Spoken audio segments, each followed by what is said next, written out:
এই মুহূৰ্তৰ এক বিশেষ গুৰুত্বপূৰ্ণ খবৰ। শোণিতপুৰ জিলাৰ ঢেকিয়াজুলিত ভয়াৱহ ৰূপ ধাৰণ কৰিছে কৰোনা ভাইৰাছে। দৰা কইনাসহ 11জনকৈ লোক আক্ৰান্ত হৈছে কোভিড-19ত। এদিনতে মহামাৰী কোভিড-19ত আক্ৰান্ত 11গৰাকী লোক।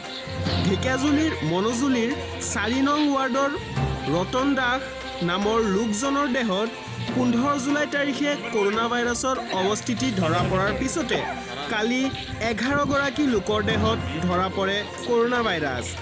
উল্লেখযোগ্য যে 2 জুলাইত ৰতন দাসৰ পুত্ৰৰ বিয়া হৈছিল।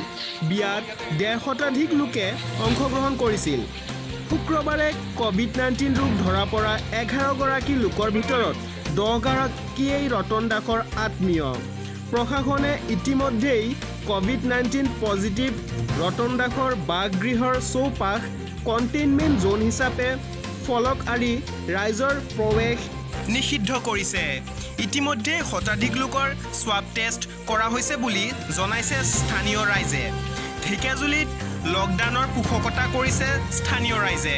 বৰ্তমান ঢেকিয়াজুলিৰ ভয়াৱহতাৰ কথা ভাবি ৰাইজে বিচাৰিছে লকডাউন। এজন ব্যক্তিৰ কৰোনা ভাইৰাছ পজিটিভ অহাৰ পিছত তাৰপিছত আৰু 11জনৰ গাত কৰোনা টেষ্ট কৰাৰ পিছত ধৰা পৰিছে পজিটিভ।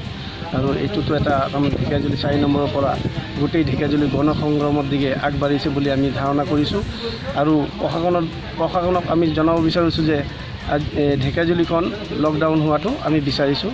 লকডাউন হ'লে আমাৰ এই গণ সংক্ৰমণটো ৰখিব বুলি আশা কৰিছোঁ। এতিয়ালৈকে কেইজন ব্যক্তিৰ টেষ্ট সম্পূৰ্ণ হৈছে? মোটামুটি প্ৰায় 100 মানুহৰ টেষ্ট সম্পূৰ্ণ কৰা হৈছে।